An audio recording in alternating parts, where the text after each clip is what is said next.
Check, check. Hopefully we're going live here soon. Let's just make sure we got it going. Yeah, okay.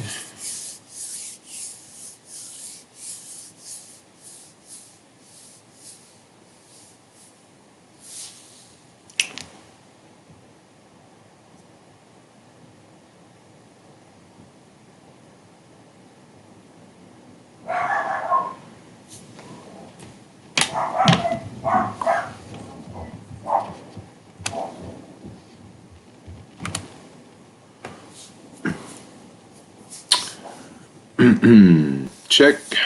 All right. We're here. We'll see if anyone shows.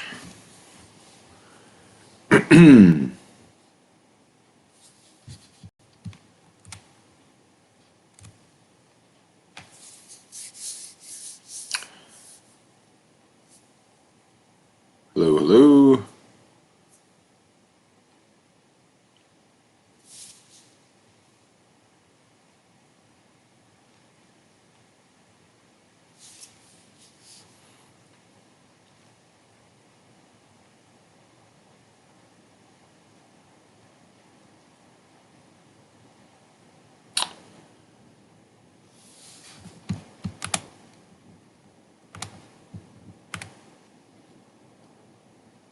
Okay. So we're live. We're just waiting for some people to show up. If you have questions, please post them in the chat. And if you can't, then email me at my fcps.edu email. I'm checking that as we go. So please send me an email if you have questions, or post your question in the chat. Okay. So today I want to go over any questions you might have on that molarity practice quiz that I gave you, the solution stoichiometry recap worksheet, or the gas laws think about it worksheet. If you have any questions about those, I guess or if you have any questions on anything else, please post your questions in the chat or send me an email. Okay.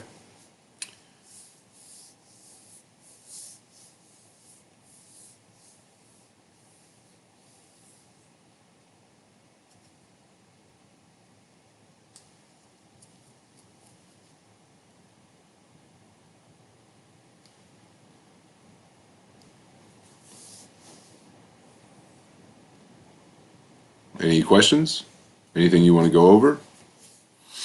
Also, okay, here we go. Yeah, okay.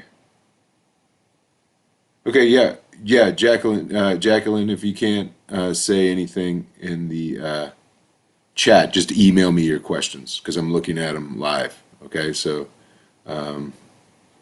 yep.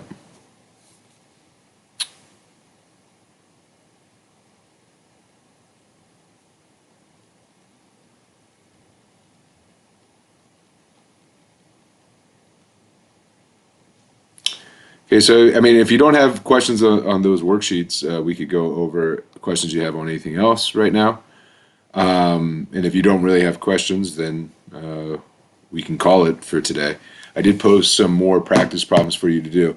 We're not going to really be jumping in anything new until, for real, until, the only real new thing we've done since the 12th is molarity, and it's really not new. It's just a different conversion factor to use. Like instead of, densities grams per liter, molarity is moles per liter, and we can use it to, convert from one thing to another. So it's really just gas laws and molarity and stoichiometry right now, and just keeping up with that. So I posted some more practice on another assignment. So these practice problems in your textbook, I'll post the answer key to these on Sunday, and I'll live stream either Monday or Tuesday to answer any questions on those. I'm not sure if I'll be able to do Monday or Tuesday. Monday is starting to build up with a lot of meetings that we have to attend to get ready for distance learning. So I might not have time to live stream on Monday for you guys, so I'll post the answer key on Sunday, and then we'll either live stream again on Monday or Tuesday. Okay. I'm also been, meeting with Dr. Hughes, and we're talking about, what we're going to end up doing for your IRP and all that stuff, and discussing what the rest of the year is going to look like as in terms of what new stuff do we need to teach you, and then what new stuff are we going to kind of cut out, and it really is based on, since no one has to do the SOL this year, it's really based on what are the main things that kids need to have if they're going to end up taking AP chemistry in the future, versus what really isn't that important in AP chemistry, and that's what we'll cut out moving forward. But we will have an opportunity to assess you guys and teach you guys new material. It's just that kind of has to wait until after April 14th. So once that comes around, there'll be a lot of new stuff, a lot of new content. Right now, it's just, hey, here's some practice. Let me answer questions that you have, okay? But really not much new stuff. And really, if you noticed, if you've done any practice with the molarity stuff, it's just dimensional analysis, just understanding what the unit of molarity is. And okay, so let's see. Can you go over how to do section F on the gas review page? Yes, I can. And can you go over 1B on the solution stoic recap? Yes, I will. And next question. Okay, so I will go those questions in chat. And I got questions from a while back as well. Okay. All right, so let's do the worksheets first, and then I'll go back and answer that guided note question from the gas laws guided notes. Okay, so section F, gas review. All right. Okay, so understand what molar mass is. It's the mass in grams per mole of a compound, right? That's what it is, right? I know, so like, the molar mass of carbon is 12 grams per mole. What does that mean? It means if I measure out 12 grams, that's equal to 1 mole. And so that 12 grams of carbon would be equal to 6.02 times 10 to the 23rd carbon atoms, right? So molar mass is grams per mole, right? So that's why I wrote that here, right? So if you take grams and divide it by moles, you can get your molar mass, grams divided by moles, right? So what I did was, how many grams of gas you have, like in sample A, I know how many grams of gas I have. Now, if I know how many moles, all I have to do is take the grams of gas here and divide it by the moles, and that'll give me molar mass, okay? So we have the volume of a gas, we have the temperature of a gas, and we have the pressure of the gas. So we can use piv inert, right? So we did PV equals nRT, so N equals PV over RT. So N equals, so what we did was we figured out moles, right? So we plug in our pressure, our volume was 1 liter, our temperature is 298 Kelvin, and remember, this is our ideal gas law constant, right? We find moles, and it comes out to be 0.0364 moles, all right? So what we're going to do here, I didn't mean to do that, but let's do this. So, oops, I don't like that font. All right, so we got 0.0364 moles of gas, and we know the mass of gas what's the mass of gas? The mass of gas for sample A is 1.165. So what we're doing is we're taking 1.165 grams and we're dividing it by 0.0364 moles. And when you do grams divided by moles, that gives you 32 grams per mole. Okay? And that's what molar mass is. How many grams is equal to 1 mole, right? Now, understand, we already, and also in part F, or before part F, we've already established that we have equal moles of gas, right? Right? When volume's the same, pressure's the same, temperature's the same, that means moles of gas is the same. So moles of gas over here equals the moles of gas over here. So gas B has the same number of particles, the same moles of gas, but it has a different mass. So if we do the same thing for gas B, again, this amount of moles is how many moles we have in sample A, but it's also how many moles we have in sample B. So now we're going to take our mass of sample B and divide it by that many moles, right? So we would take, so for sample B, we would take 1.602 gram and divide it by 0.0364 moles of gas, and that comes out to be 44 grams per mole. Okay, and that would be the molar mass of gas B there. Okay. So here's a question. So let's see. First one to say it in the chat or email me. Okay. What is the identity of gas A?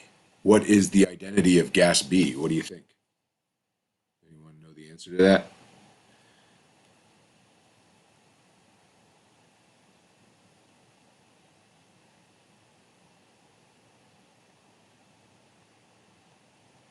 I know there's a delay, so I'm waiting to see if anyone can answer. What's the identity of gas A and gas B? What gases are they?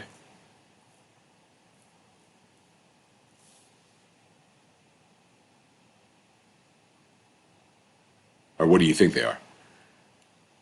Based on what we calculated in part F.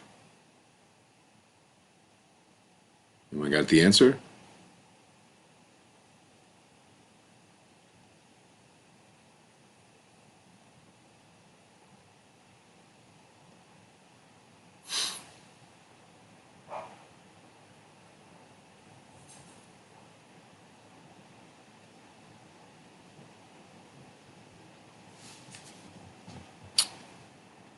Anyone?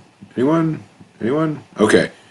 Well, if you said oxygen for gas A, you'd probably be right, right? What gas do we know is 32 grams per mole? Oxygen. And what gas is 44.01 grams per mole? If you said CO2 for gas B, then you're right. And if you had no idea what I was talking about, then shame on you, because hopefully, I mean, 32 and 44, you don't have those memorized yet for molar masses of oxygen and CO2. Anyway, let's go to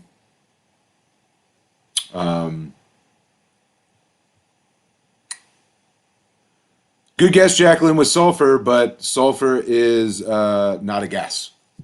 It's a solid at room temperature. Okay.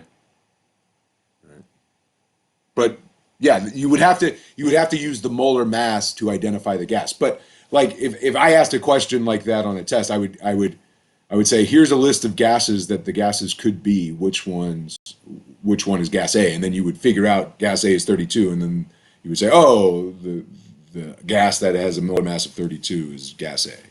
Something like that. Anyway, good guess though. What am I doing? Okay, so back. Okay, so let's go to solution stoic, and we're going over part B, net ionic equation. Okay, so first off, all right, we have our regular equation. So we have, what is it? Lead, nitrate, aqueous plus Na. Is it sodium chloride? Is that what we're doing? Yeah. Okay.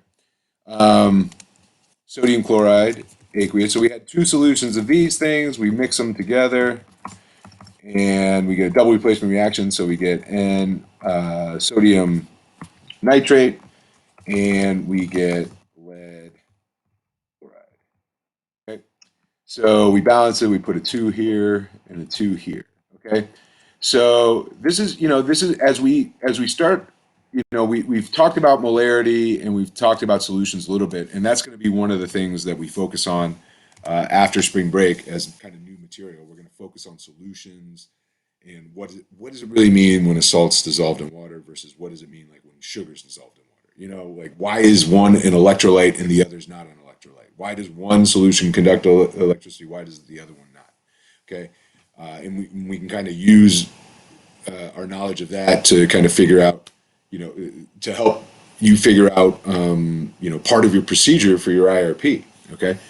So first we would say, okay, well, I know a precipitate formed, and I would have to consult my solubility rules and figure out that this is the precipitate because lead chloride is not considered soluble, and sodium nitrate would stay dissolved. Okay, does that make sense? Right. So that's our reaction. Okay. Now, what does it mean when a salt's dissolved in water? It means the ions have been separated. The ions that make up the compound have been separated, and they're not next to each other. In the solid structure, they're right next to each other. This is the cation, this is the anion. They're right next to each other, repeating units of that, and they're right next to each other. Dissolved in water, aqueous means water molecules surround them and separate the ions, right? So so a better way to represent this is to write lead 2 plus ions plus 2 nitrate ions. And I'll fix this up. Okay, plus 2 sodium ions plus 2 chloride ions. Where did the 2 come from for these ions? Because the coefficient was 2 here. So 2 sodiums, 2 chlorides, right? Okay. Yields 2 sodiums plus 2 nitrates. But lead chloride is a precipitate. It is a solid compound, so we'll keep that together as a solid, right? Okay, so let me just fix the formatting here.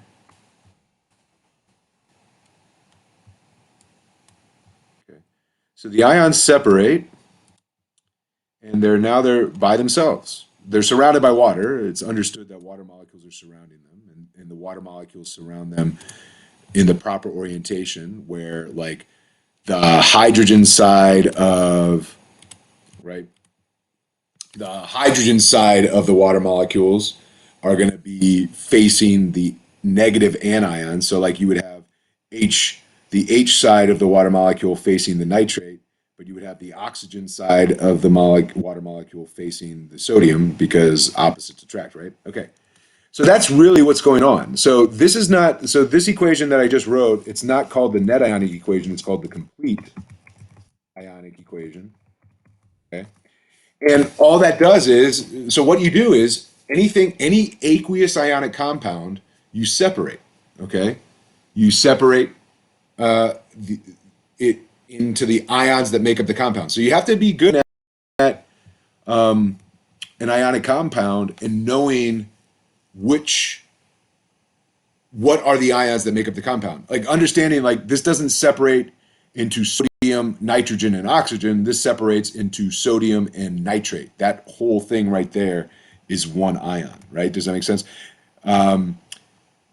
Right. So like it's kind of you got to know. Oh, that's a polyatomic ion is one big ion, right? It doesn't when that ion is in a ionic compound and it separates when it dissolves. The polyatomic still stays together. Okay. So what we do is we look at the things that didn't change,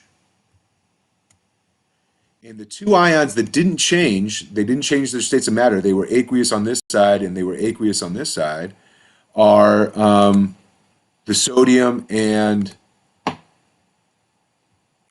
the nitrate. We call those spectator ions. So sodium and nitrate are spectator ions because they stayed dissolved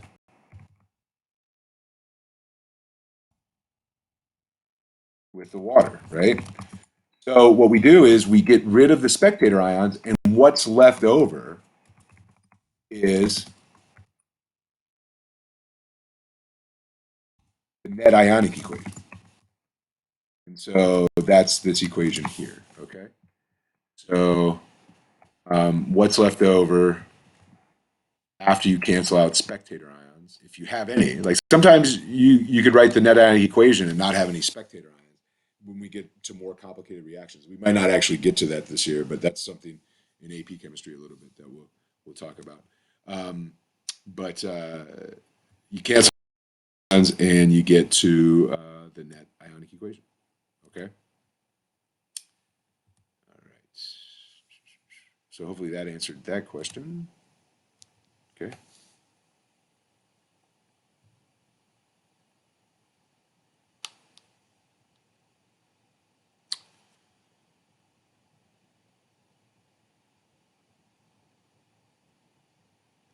Okay, so Jacqueline, you said number 12, exercise 12 from the guided notes. Let me pull that up real quick. What did I have it here? Probably just regular unit 6.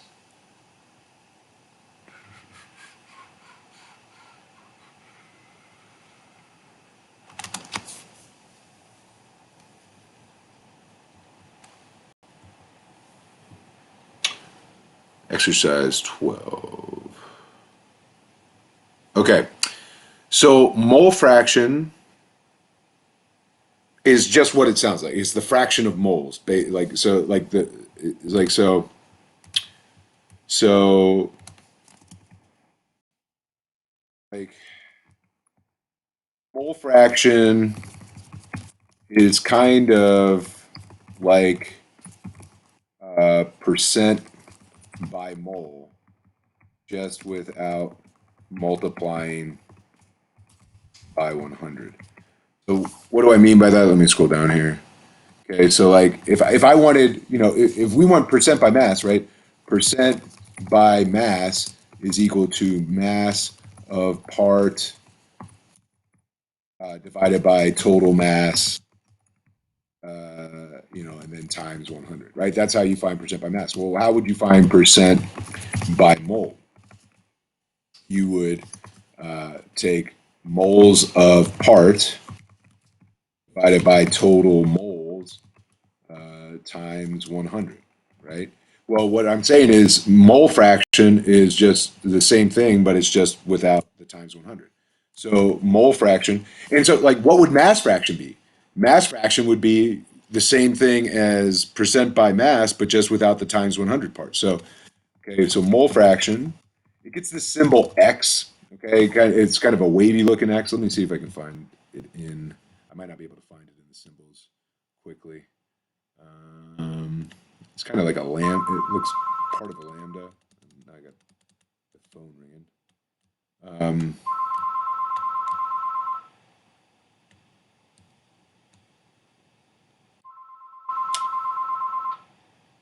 um, all right. I'm not going to waste time finding the symbol, but it's like a wavy X. Okay, so but so let's say so X of oxygen, right? So the XO2, and what would that be? That would like so if I say what's XO2, that would be how we say, oh, okay, well that's equal. Whoops. That's equal that's equal to the mole fraction of O2. Okay. Well, how would you get the mole fraction of O2? Mole fraction of O2 would equal moles of O2 divided by total moles. And if you just want it as a fraction, then you don't multiply by 100. If I took that and multiplied it by 100, then I would get mole percent. Okay.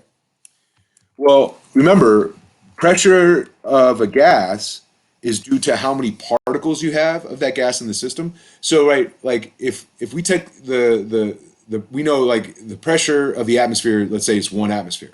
Well, we know the majority of that pressure comes from nitrogen gas. How do I know? Because I have more nitrogen particles in the atmosphere than I do oxygen particles or CO2 particles or anything like that, right?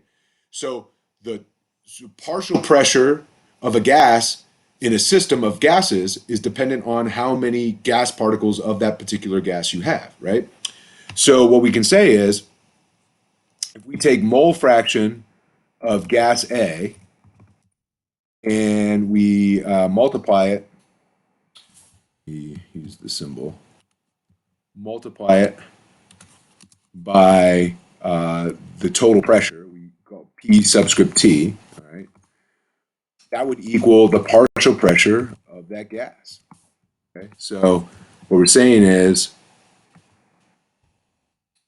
mole fraction of a gas times the total pressure of a system gives you the partial pressure of just that gas, right? So if I have oxygen, nitrogen, CO2 on a mixture,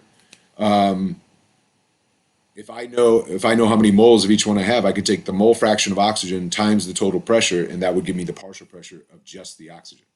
Okay, but like understand, like you could take this equation and you could solve for total pressure, and you could say P total equals oh, because it was a subscript. Um, P total equals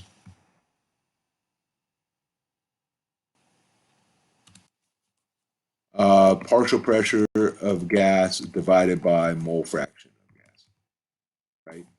Right. So that's just that same equation solved for total pressure, right? So if you know the partial pressure of gas A, right?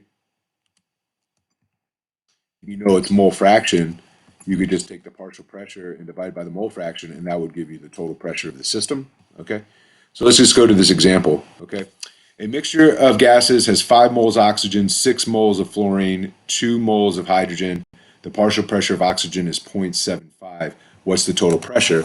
So again, we're just going to use that equation, 5, 6, and 2. We have 5. Okay. So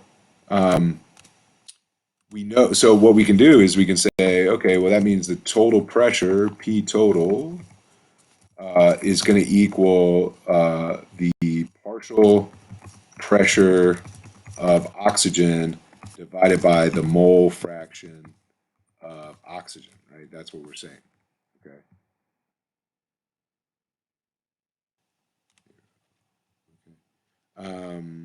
Okay. Right. So that's what we're saying. Okay. So, well, P total is equal to 0.75 divided by, which was the partial pressure of the oxygen. What was it? Atmospheres. Okay. So 0.75 atmospheres. Why did I do that? Okay. Oops. Okay. 0.75 atmospheres, and then we just got to divide it by mole fraction. So we got to first find the mole fraction. So mole fraction of oxygen in this example would equal moles of oxygen, which was 5 moles of oxygen divided by total moles. And total moles was 5 plus 6 plus 2, I want to say, right? 5 moles of oxygen, 6 moles of fluorine, 2 moles of hydrogen. So 5 plus 6 is 11, plus 2 is 13. So we have a total of 13 moles of gas. So we would take our 5 moles of gas and divide it by 13 moles of gas. That would be our mole fraction. So what is 5 thirteenths? 5 divided by 13. 0.385, let's call it. 0.385. So the mole fraction of oxygen equals 0.385. Okay, so if we take our total pressure, if we go back to here, if we take our partial pressure, sorry, 0.75, and we divide it by the mole fraction, that will give us our total pressure. So 0.75 divided by answer, 1.95. So the total pressure comes out to be 1.95 atmospheres. Okay? So hopefully that answered your question about Dalton's law with the mole fraction and partial pressures and what mole fraction is. Okay. Um, didn't need that. Let's go back to the chat. All right. Any other questions? Post them again in the live chat or email them to me. And again, as always, like if you don't have any questions now, but you have questions later, feel free to shoot me an email. I will answer it in a timely manner. Okay. Any other questions?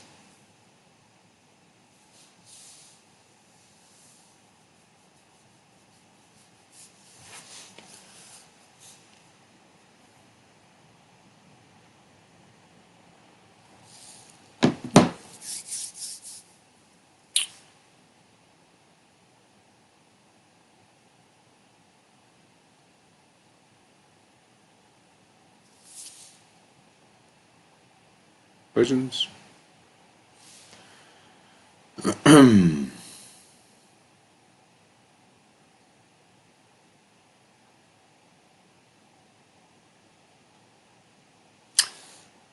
All right, so again, I'll keep. Could we go over question 6 on the molarity practice quiz? Yes, molarity practice quiz. All right. All right, so here's another. This is Katie. This is kind of goes along with what we learned in part F, right? What is molar mass? Molar mass is grams divided by moles, right?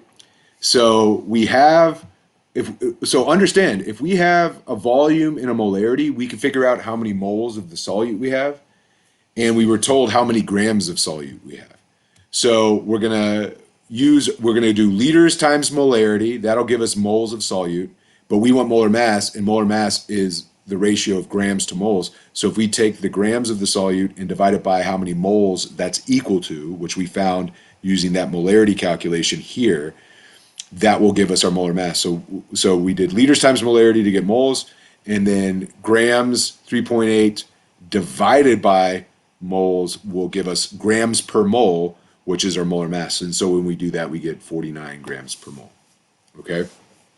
So it's just like going forward, like this is always this kind of question I just kind of threw in there just to remember. Usually that kind of question comes up more with like kind of the gases, like in part F that we went over first thing.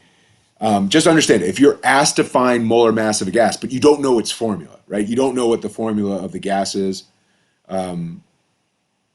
then understand the other way to figure that out is to do grams divided by moles. And so probably in the question, in somewhere you're given how much it weighs in grams, and you just have to take the information given to figure out how many moles it's equal to, and then grams divided by moles is what molar mass is. So just kind of have that in the back of your mind. Yes, most of the time when you're asked to find molar mass of something, you have the formula, so or you're given the name of the compound so you can get the formula, and then if you have the formula, you look on your periodic table. But if you're not given the formula, you don't know the name of the compound, like in this question or in part F, if you're asked to find molar mass, just remember molar mass is the ratio of grams per mole. So somewhere in the question, they have to tell you how many grams you have, and you have to be able to figure out how many moles you have, and then you just do grams divided by moles to get that. Okay? All right, good question. Okay. Hopefully that's good for you. But again, it's basically the same idea as part F on the gas review. You have the mass, and from what you're given, you can figure out how many moles, and you just have to understand that that ratio of grams to mole is what molar mass is. Okay. Anything else? Okay. So again, there's some more gas problems on the textbook that I posted on Blackboard. Whoops. Okay, good. All right. So, hopefully you have your textbook with you. And so some of this is just review with the ideal gas law because we didn't really have much practice on that. And then there's also some gas stoichiometry. And then, so do that.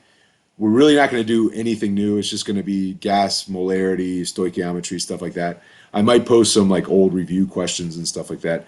But new stuff will be, the new, like we'll have lectures and things like that. That'll be coming on the 14th when I'm allowed to make it mandatory.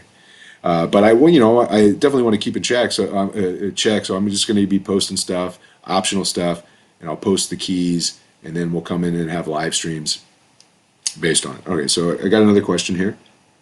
Can you go over exercise 13 on the pressure and gas laws notes? Yes. Okay, pressure and gas laws notes. Let's go back to those. Okay. Number 13. A gas effuses 3 times as fast as sulfur dioxide. What is the molar mass? Okay, so hold on. Let me do something real quick because it's going to take me forever to do it in a Word document. Let's do this. Let's do...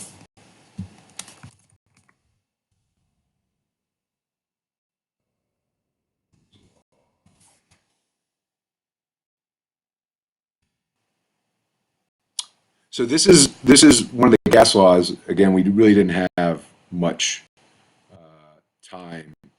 We really didn't go over it. We kind of did. I think I might have in one of my classes. I don't remember. The one. Okay, so this is Graham's law of diffusion and effusion. Okay, so let's do this. Let me see if I find a better version of it.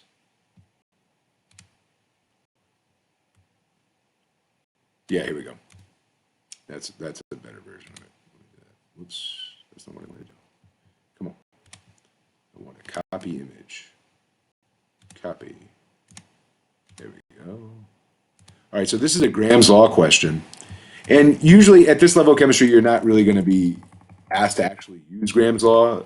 It's just understanding it. And really, if usually what you're asked about rates of effusion and diffusion, how fast. So effusion is a gas escaping through a tiny hole, and diffusion is a gas spreading out, right? And when you're asked which gas has a faster rate of diffusion or effusion, it's just whatever one's lighter at the same temperature, right? Because the lighter gas at the same temperature has to be moving faster. And if it's moving faster, it's going to spread out faster. And if it's moving faster, it's going to escape through a tiny hole faster, right? That's what it comes down to. But we can actually calculate if we know the rate of how fast one gas is moving, then we can, and we know its molar mass, we can figure out what the molar mass of another gas is based on that, okay? So this says the rate of gas A over the rate of gas B equals the square root of the molar mass of gas B over the square root of molar mass of gas A, okay? So what we would do here, let's go back to that practice question. All right. So first we got to know what sulfur dioxide is, and we got to know what its molar mass is. So let's say gas A is sulfur dioxide, which is SO2, which is around 64 grams per mole, right? So we're going to call gas A SO2 in this example. So, and then we'll call gas B is our unknown gas. But what do we know? It's 3 times faster. So since it's faster, we know gas B is lighter, right? Does that make sense? Like, so first off, when we solve for our unknown, it should be it should be lighter. When we solve for the molar mass of our unknown gas, it should end up being lighter than 64 grams per mole because we know it's effusing faster, right? The lighter gas effuses faster, the slower gas effuses slower, or the heavier gas effuses slower, right? So what can we do? Well, let's make the rate. We can make the rate whatever number we want, and whatever number I put here. So let's go. Whatever number I put as I could put 1,000,000 for the rate of gas A, right? Which is SO2, right? I could put whatever I want right there. So I'm going to make it one. I'm going to make it easy. So I'm going to say the rate.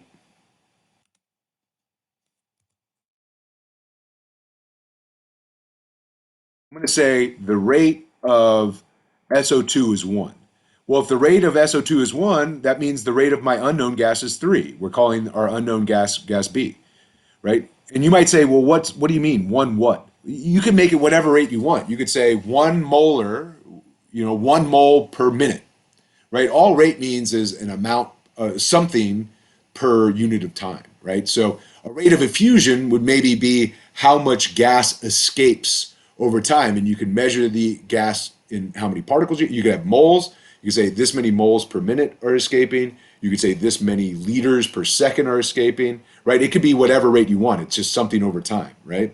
So 1 what? Well, it doesn't matter what the units are. I'm saying, well, I'm going to say this rate is 1, so that means my unknown gas's rate is 3. How do I know that? Because I was told it was 3 times higher, right? So then we'll say that equals, but so it's going to be, let's see if I can do this. Come on.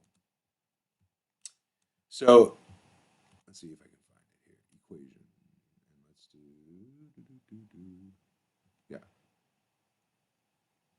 let's first do.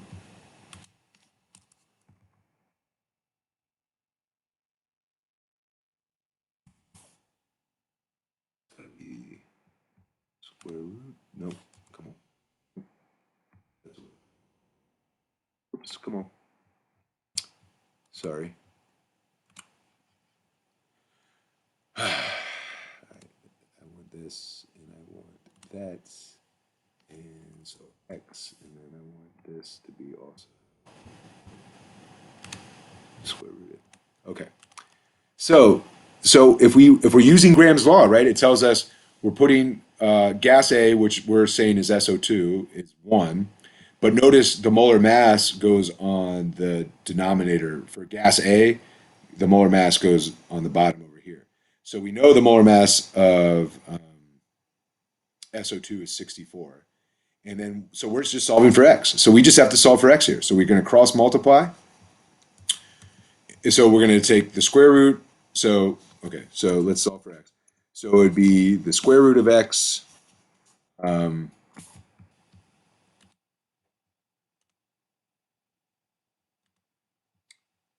let's just say it would end up being the square root of x.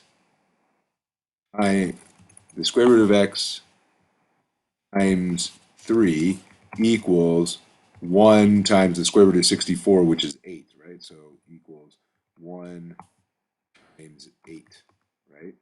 So then we would get the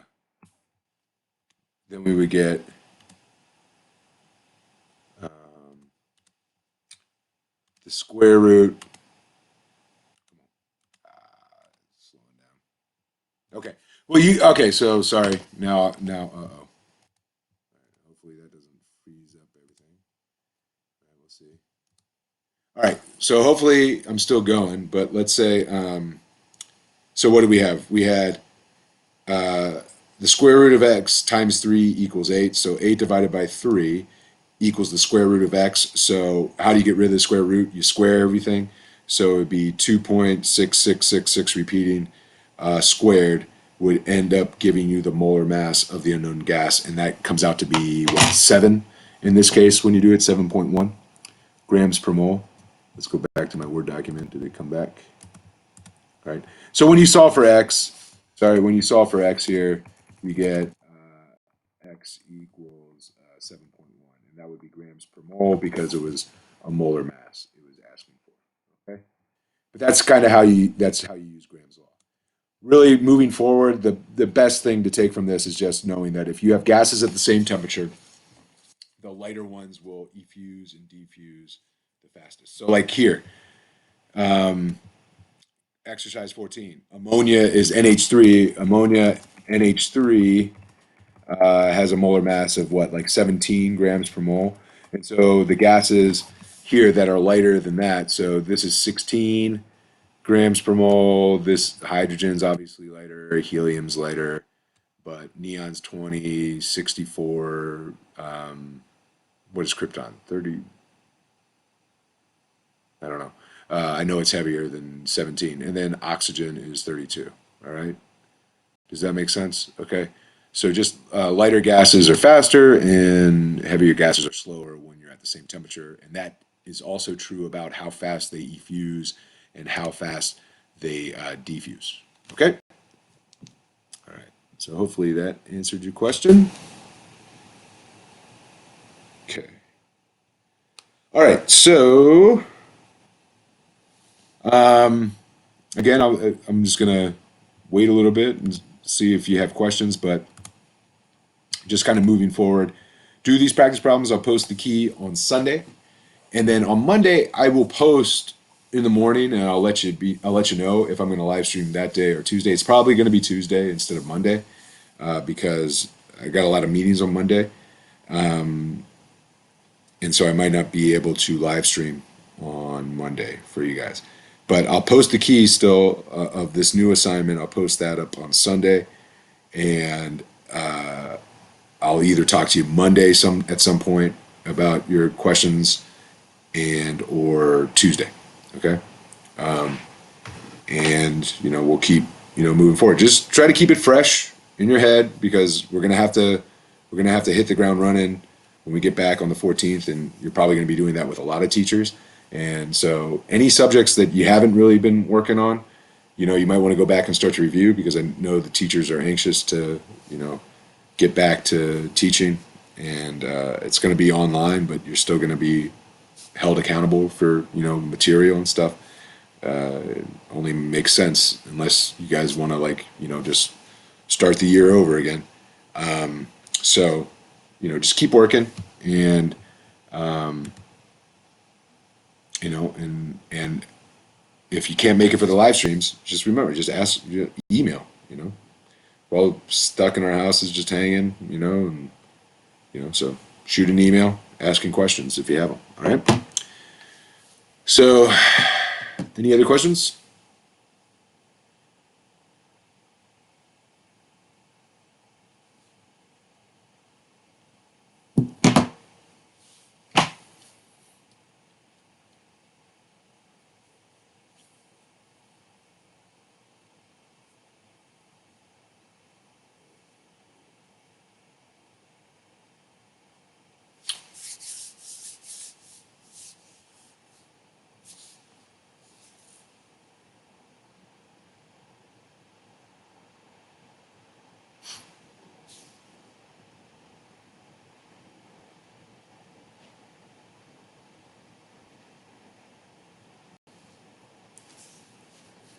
Okay, so that's it for today. Thanks for joining me.